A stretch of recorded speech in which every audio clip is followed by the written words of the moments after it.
Oke, kita di minggu terakhir bulan Oktober kita masih belajar tentang unity in Christ. Intinya adalah kalau mau bersatu, mau menyatu dengan Tuhan, itu nggak ada cara lain selain pengenalan akan Tuhan itu sendiri. Kalau kita nggak bakal kenal, kita nggak akan pernah bisa menyatu dengan seseorang kalau kita nggak kenal kan. Aneh kalau kita belum, ini siapa, nggak kenal, nikah yuk, masa ayo, gimana gitu. Ya kan ada proses pengenalan dulu gitu kan.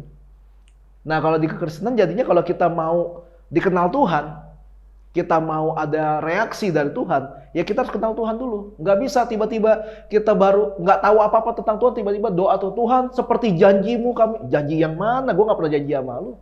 Karena belum ada pengenalan akan Tuhan, tiba-tiba doa kita isinya minta-minta dulu sama Tuhan ya.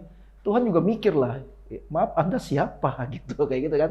Jadi Tuhan itu bukan Tuhan yang murahan gitu. Hanya karena ada yang doa dia pasti langsung kabulkan. Enggak, ntar dulu. Kita siapa ketika berdoa gitu. Dan sebagai penutup di bulan ini, saya kasih judul khotbah saya hari ini adalah Kairos Iman.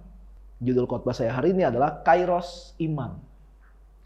Nggak ada ayat yang lebih baik yang bisa menjelaskan, yang memberikan arti tentang iman selain dari Ibrani. Ibrani pasal 11 ayat pertama itu bilang, iman adalah dasar dari segala sesuatu yang kita harapkan dan bukti dari segala sesuatu yang tidak kita lihat. Firman Tuhan ngomong kayak gitu. Jadi iman itu adalah dasar dari segala sesuatu yang kita harapkan dan bukti dari segala sesuatu yang tidak kita lihat. Pertanyaannya, siapa yang ngerti ayat ini? Bisa jelasin nggak? Iman adalah dasar dari semua yang kita harapin. Dan iman adalah bukti dari segala sesuatu yang tidak kita lihat. Masalahnya ngerti nggak nih? Kalau jadi ayat hafalan buat dapetin kupon ikut bahasa sekolah minggu mah bisa. Tapi ngerti nggak? Masalah gitu doang. Kita harus punya iman sama Tuhan. Amin? Amin pasti. Masalahnya ngerti nggak iman itu apa? Jadi jangan cuma tahu luarnya doang, iman ya udah iman, dibalik amin ya selesai gitu kan. Nih, ntar dulu iman itu apa? Kalau kalian baca lanjutannya, jadi makanya kalau mau tahu tentang iman baca Ibrani pasal 11. Ambil contoh paling gampang aja ya. Paling gampang contohnya adalah ketika di Ibrani pasal 11 itu bercerita tentang seperti Nuh. Karena iman, Nuh yang oleh perintah Tuhan, dia membangun sebuah bahtera. Itu aja udah aneh. Pertama, ngapain Nuh bangun bahtera? Ini ngomongin dari sudut pandang orang-orang yang ada di zaman itu ya. Ngapain Nuh bangun bahtera? Kedua, oke, gue jawab dulu. Ngapain Nuh bangun bahtera? Karena dari zaman penciptaan sampai ke zaman Nuh, nggak pernah ada yang namanya hujan. Baru tahu ya? Dari zaman Adam diciptakan sampai zaman Nuh nggak pernah ada hujan, belum pernah. Loh, tanaman subur dari mana dong kalau gitu? Alkitab mencatat pada zaman itu setiap pagi ada embun yang keluar dari bawah tanah, yaitu yang ngebasahin tumbuhan. Jadi belum pernah ada hujan. Jadi pertanyaan pertamanya udah aneh. Nuh ngapain bangun bahtera? Ya kita kalau hidup di zaman Nuh juga aneh gitu loh. Tiba-tiba di sini ada yang bikin kapal, ngapain bangun di sini? Tanjung Priuk dong. Lu bangun di sini ngapain? Kan aneh gitu kan, kayak wajar gak kalau orang-orang berpikir gila nih orang? Wajar gak? Wajar lah ya. Itu yang pertama. Yang kedua, ngapain Nuh bangun bahtera? Karena Nuh bilang nanti akan ada hujan, kemudian banjir. Banjir besar akan datang. Kita harus menyelamatkan diri. Oke, pertanyaan pertama udah kejawab kan? Ngapain Nuh bangun bahtera? Kedua, ngapain Nuh bangun bahtera di atas gunung? Nuh bangun bahtera di atas gunung. Coba pakai logika. Gimana? Banjirnya kayak apa sih kalau sekarang banjir nih? Kalian ke puncak. Wih, di puncak banjir selutut, lutut doang, nggak gede. Puncak banjir selutut, di sini udah kelelep kan? Duta Mas sudah hilang. Puncak kan tinggi banget. Ya dong, logika dong. Oke lah katakanlah bakal ada banjir Nuh. Iya kali banjir sampai segunung. Pertama udah nggak pernah ada hujan, tiba-tiba bakal banjir, gimana sih? Kalau mungkin teman-teman Nuh di zaman itu, lu bukan gila kayak Nuh, lu bego kayak Nuh, kayak gitu. Mungkin kurang lebih kayak gitu ya. Yang ketiga, belum pernah ada ceritanya zaman itu orang bangun bahtera. Misalnya gini, gua kasih perintah ke Bel ya. Bel, lu bikin sesuatu ya. Bikin apa kok? Bikin ucruk. Lu bingung kan? Tahu nggak apa? Nggak tahu kan? Karena ucruk belum pernah ada sebelumnya. Belum pernah ada. Tiba-tiba disuruh Covid bikin apa? Bikin ucruk. Ucruk apa? Tahu. Lah kok lu bikin? Kebayang nggak zaman itu? No, lu ngapain? Bangun bahtera. Zaman itu nggak tahu gitu loh. Jadi sekali lagi, orang zaman itu wajar nggak kalau bilang Nuh itu gila? Gak waras lu kayaknya. Kelamaan hidup kayak lu Nuh kayak. Karena Nuh membangun bahtera ketika dia berusia 500 tahun. Gokil ya, 500 tahun masih kerja.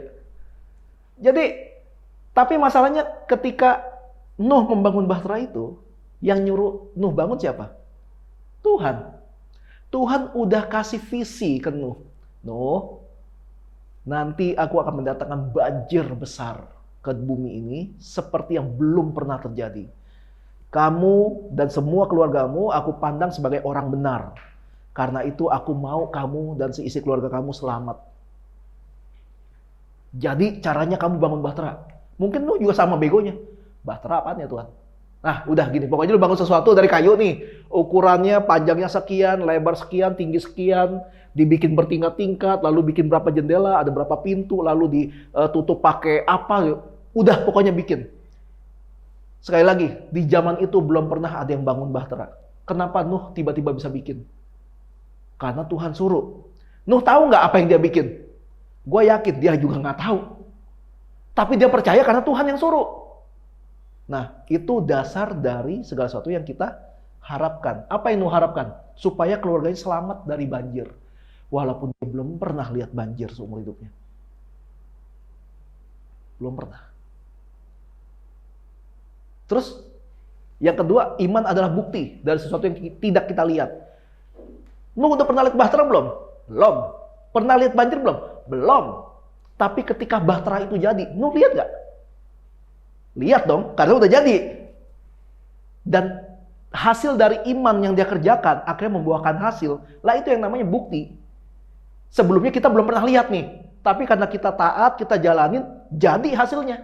Nah itu makanya kenapa dibilang iman adalah bukti dari segala sesuatu yang tidak kita lihat. Sekarang kita belum lihat. Kamu pengen punya rumah mewah nggak? Someday. Mau? Udah ada belum rumahnya? Percaya nggak bisa punya rumah mewah? Ya sudah. Ya itu iman. Contoh gampangnya. Contoh gampangnya seperti itu.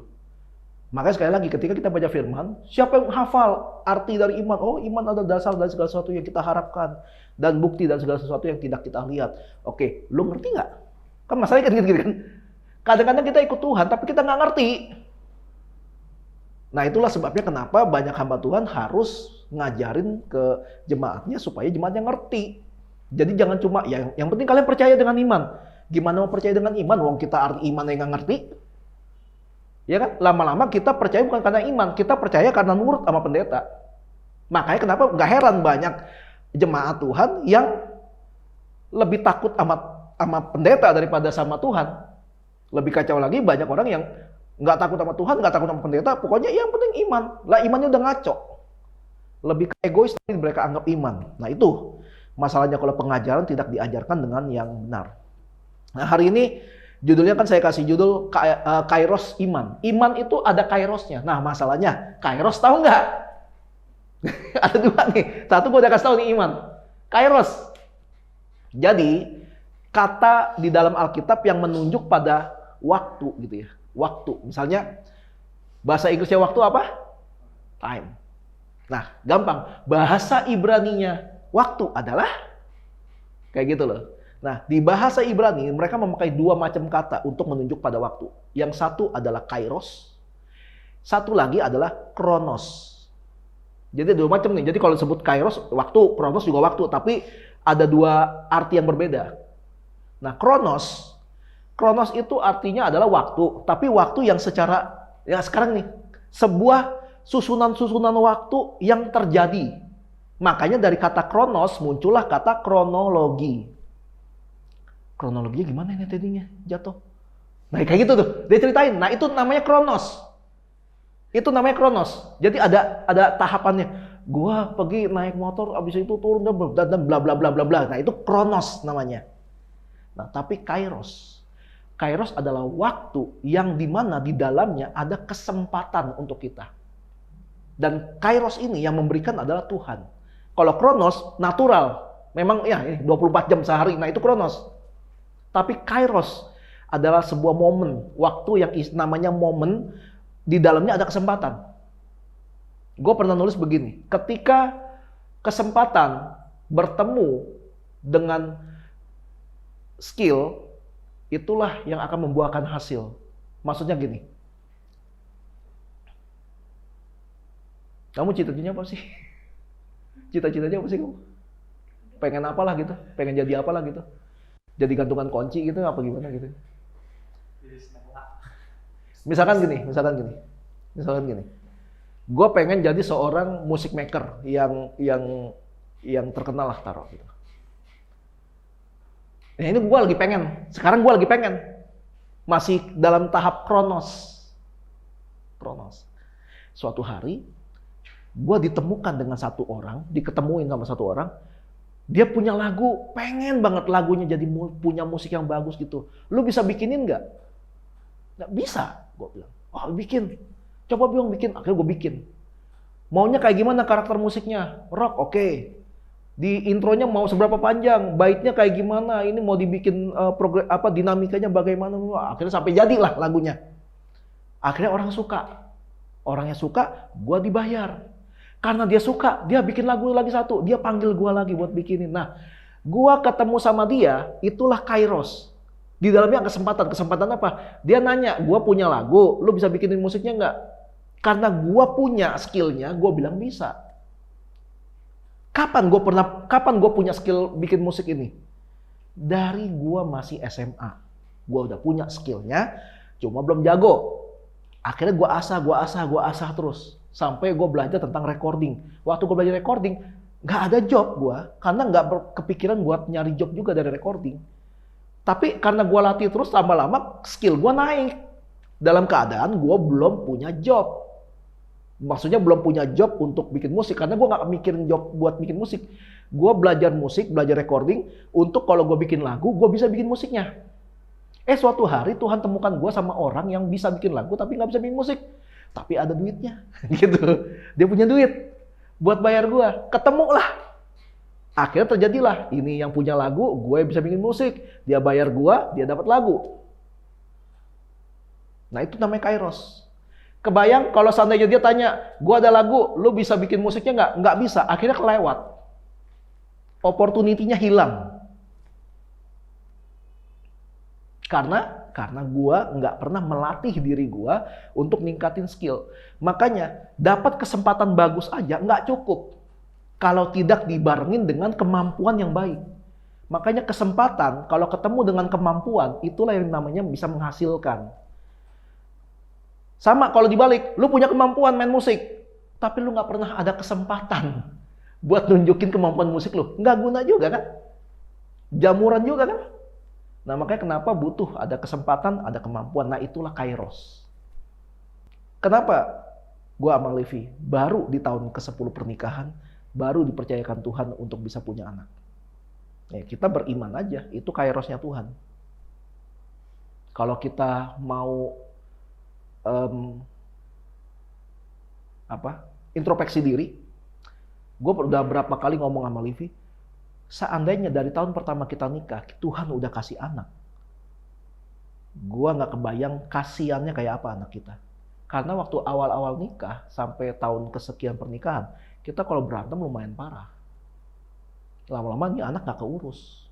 Nah itu introspeksinya kita. Nah makanya kenapa kita percaya kairos Tuhan itu udah yang paling bagus dah. Jadi kalau belum dapat, apapun yang kita doakan sampai hari ini masih belum dikasih Tuhan, mengucap syukur aja. Mungkin Tuhan lagi didik kita supaya kita dipersiapkan sehingga ketika hari itu tiba, doa kita dijawab, ya hasilnya tidak akan mengecewakan. Percaya aja gitu.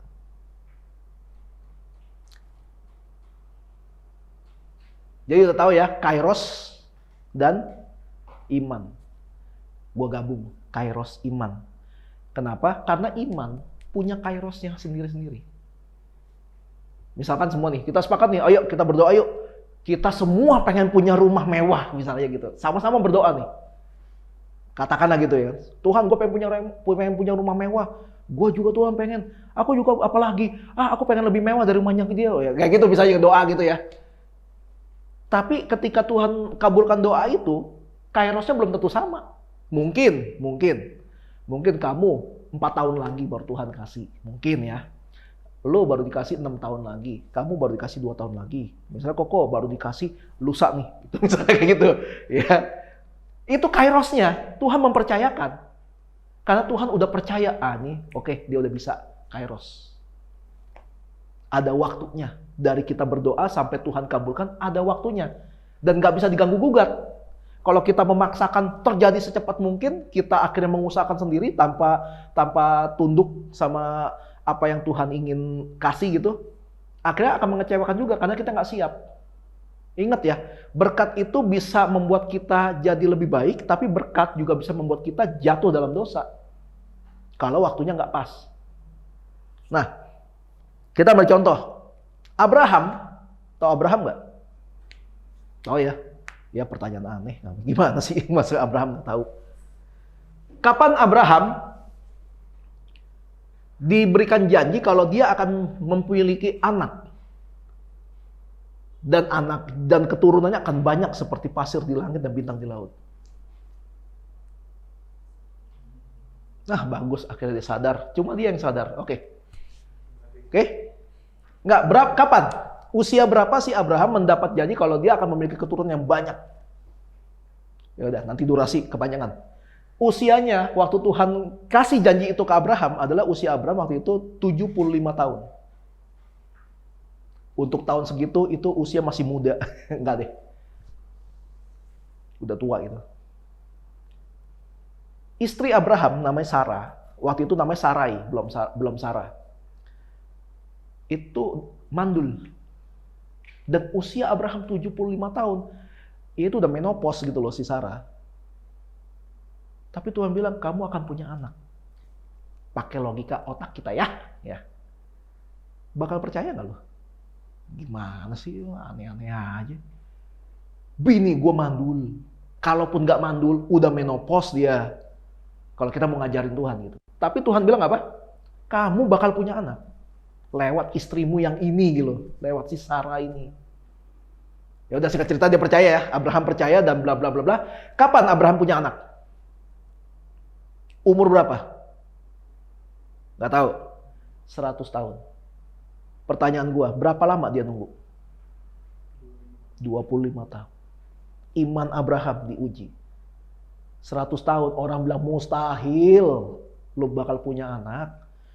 Makanya terjadilah penyelewengan iman kan? Bukan lewat Sarah kali. Maksudnya yang penting lewat Abraham. Ya udah Abraham samperin si Hagar, budaknya, lahirlah anak. Namanya Ismail. Nah lihat akibatnya nggak taat. Berantem kan sampai hari ini nih keturunannya nih. Ya. Karena ketidaktaatan.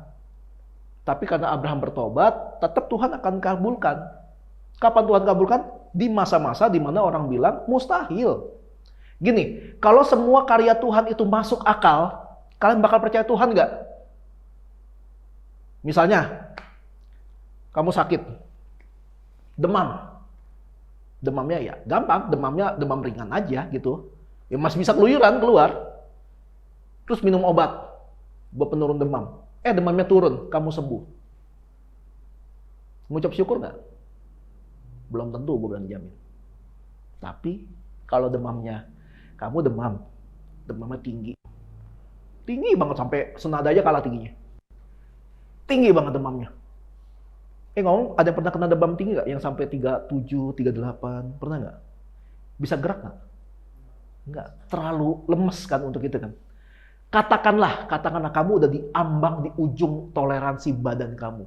Kamu panas 39,5, hampir 40 derajat. Kamu taruh telur sini, mateng telur. Kamu udah minum obat penurun panas, enggak sembuh. Kamu ke dokter kasih obat, enggak sembuh. Kamu pergi ke dokter yang lebih sakti lagi gitu, di rumah sakit ternama. Dokter bilang, saya angkat tangan. Kalau dokter udah bilang angkat tangan, artinya apa? Tinggal tunggu waktu. Terus kamu doa. Tuhan, dokter udah angkat tangan, obat udah nggak guna. Kalau memang Tuhan mau saya sembuh, saya pasti sembuh. Tapi kalau Tuhan nggak mau saya sembuh, ya terserah Tuhan. Terus kamu minum air, 2 jam setelah doa, panas kamu turun. 4 jam setelah doa, kamu sembuh. Kamu lebih mengucap syukur yang mana? Demam yang pertama apa demam yang kedua? Kedua. Kenapa? Menurut perhitungan manusia, mustahil kamu sembuh. Kamu udah terlalu parah. Sembuh. Bukankah itu lebih buat kita jadi percaya sama Tuhan? Ya kan?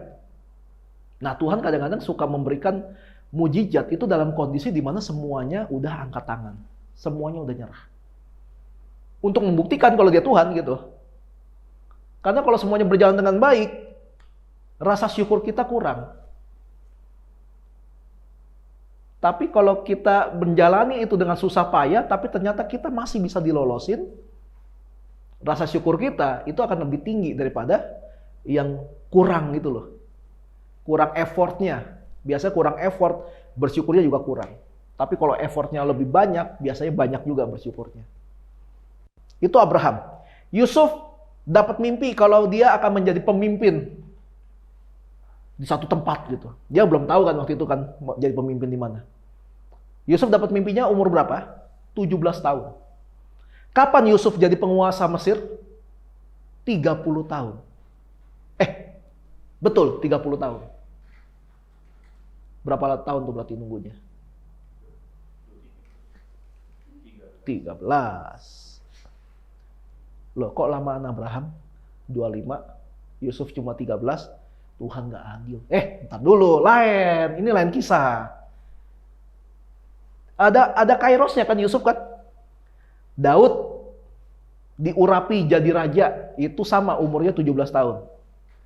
Dan jadi beneran jadi raja, itu pun dengan drama-dramanya tuh. Pengen dibunuh Saul lah.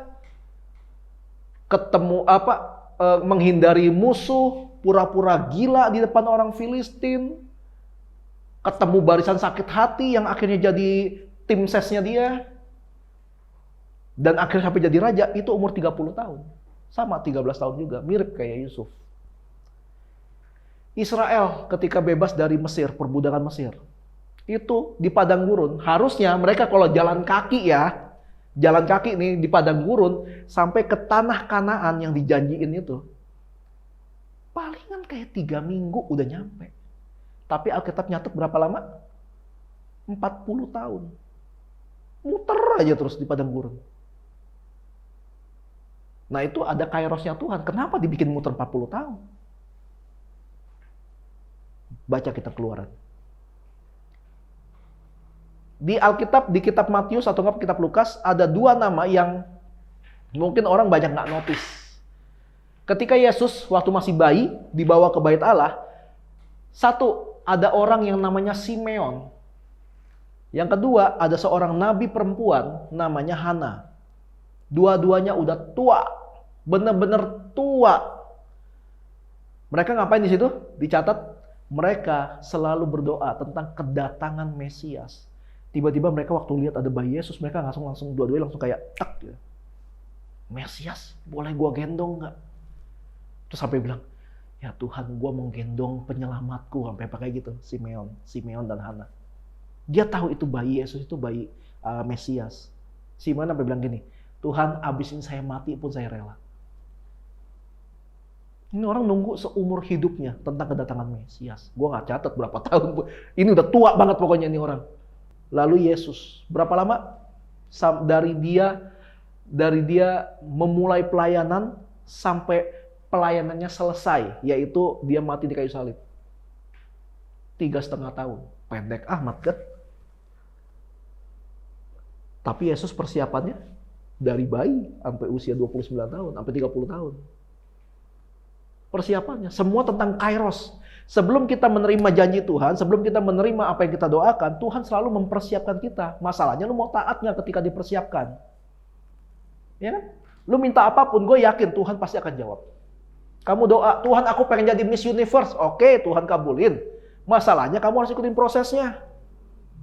Cara dietnya, belajar bahasa, 5 bahasa, cara makan, jangan kentut sembarangan.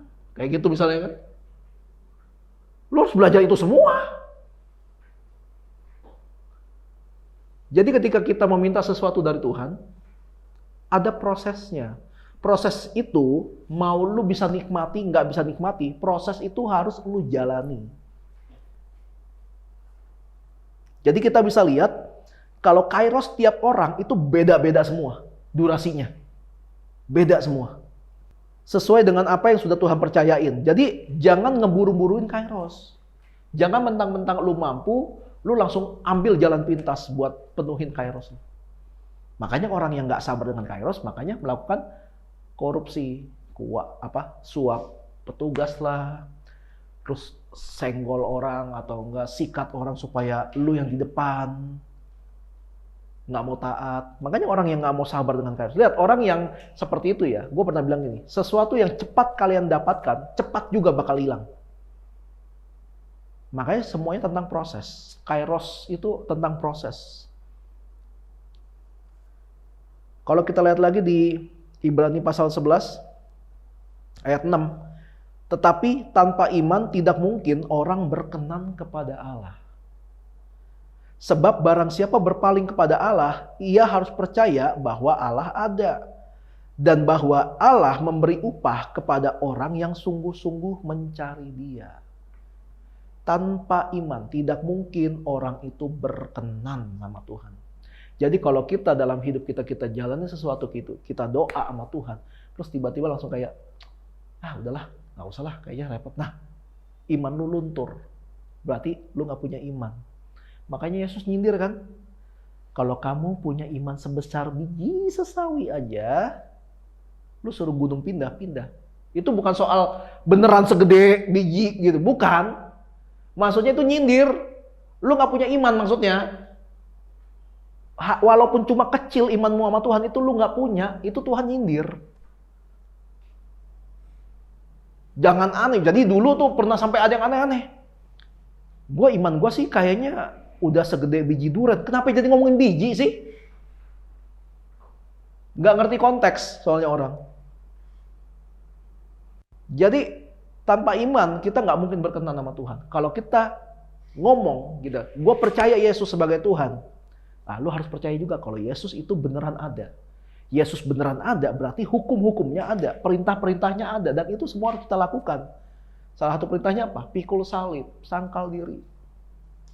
Ada yang mau ngelakuin nggak itu?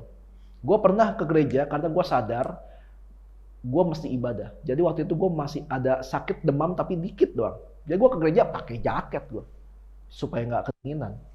Tetap gue ke gereja. Pulang gereja gue baru istirahat penuh. Nah itu pikul salib namanya. Gue tahu gue lagi capek. Gue tahu lagi capek. Tapi gue lebih ngerti lagi, roh gue itu perlu buat dikasih makan. Kalau cuma gara-gara capek dikit lu nggak ke gereja, diajak saudara dikit jalan-jalan di hari Minggu, lu langsung iyain, lu langsung apa itu Tuhan gitu. Iya. Ingat Tuhan itu adil. Dibilang firman Tuhan ngomong gitu kan, Tuhan itu adil, dia akan membalaskan segala sesuatu sesuai dengan perbuatannya. Nah ini gue akan terus ngomongin seperti ini, karena kalau enggak bahaya di kitanya juga. Sebentar, gue kira gue catat ayatnya, ternyata gue lupa catat, tapi gak apa-apa. Tahu kisah anak-anak SMA? Gak tahu ya? Sadrak, Mesak, Abednego. Ya. Anak SMA. Capek nyebutin namanya, panjang banget kan. Kisahnya tentang apa? Dilempar ke dalam goa. Dapur api. Dia bikin doa goa singa. Karena mereka kan sejaman. Nah, Sadrak, Mesak, Abednego dinilai melakukan kejahatan kriminal karena raja pada waktu itu membangun sebuah patung, terus bikin aturan ada satu hari di mana kalau misalnya ada trompet panjang dinyalain, semua orang harus menyembah patung itu. Patung itu patung raja. Harus menyembah patung itu. Sadrak, Mesak, Abednego nggak mau. Ya udah terjadi diskusi lah intinya lah ya. Lu udah melanggar, kalau menurut aturan, lu bakal dilemparin ke dapur api. Dapur api itu maksudnya sebuah tempat yang dibakar terus pakai api, dan itu dalamnya panas banget. Lalu dibilang gini, ini perkataan Sadrak, Mesak, Abednego yang paling luar biasa.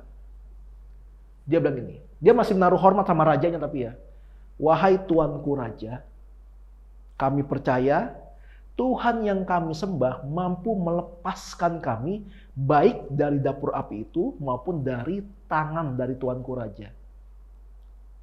Kelanjutannya bilang gini, tetapi kalaupun tidak, maksudnya kalaupun Tuhan tidak menyelamatkan kami dari ini semua, ketahuilah raja bahwa kami tetap menyembah Tuhan.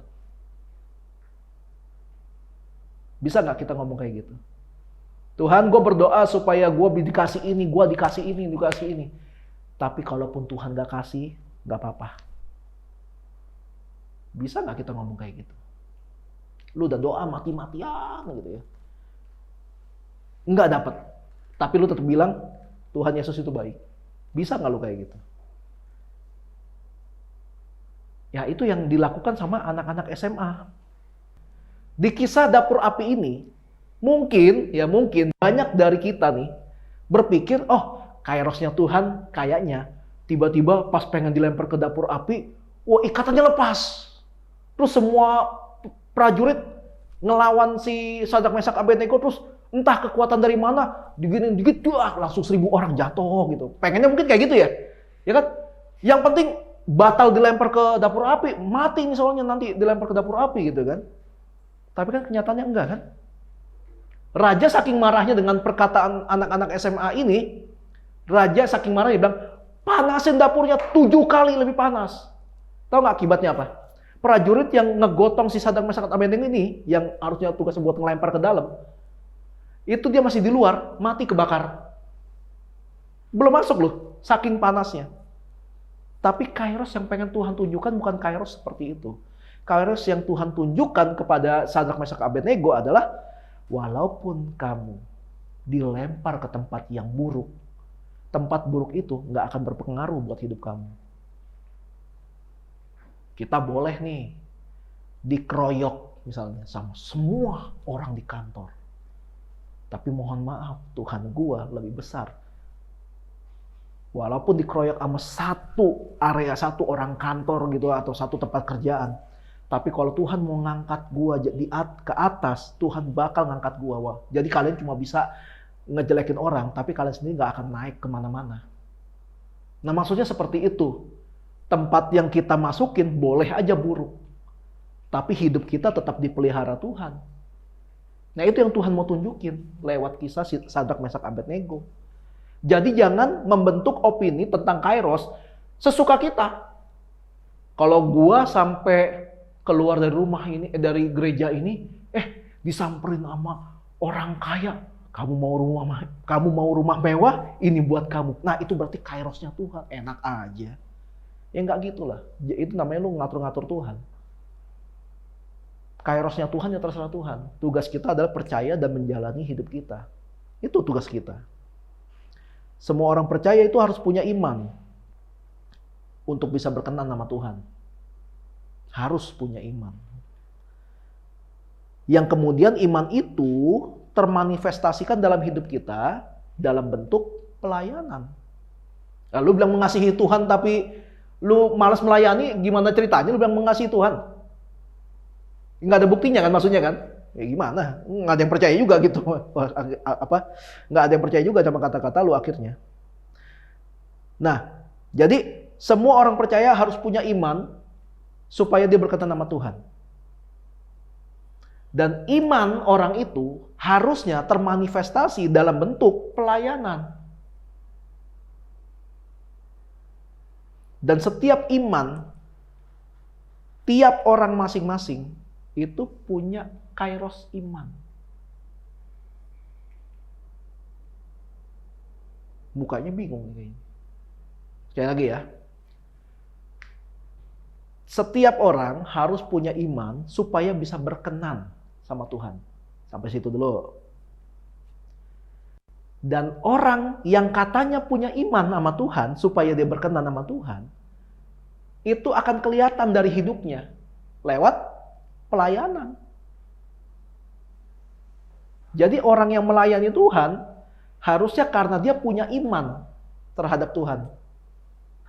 Nah, dan iman tiap orang itu punya kairos iman masing-masing. Tiap orang, iman tiap orang itu ada kairosnya. Jadi jangan ngeburu-buruin, jangan dibanding-bandingin. Kok lu dapet duluan sih? Gua enggak ya. Kok lu duluan sih? Kok lu lebih gede sih? Kalau enggak. Tiap orang punya kairosnya, tiap orang punya porsinya. Sesuai dengan proses yang sudah kita jalanin.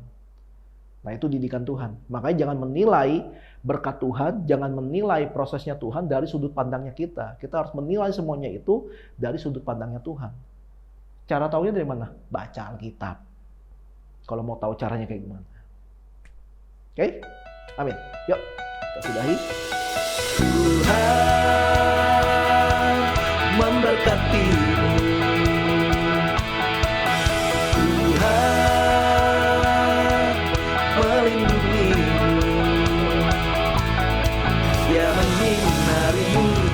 Wajahnya dan memberikan kasih karunia. Tuhan menghadapkan wajahnya dan memberi damai sejahtera.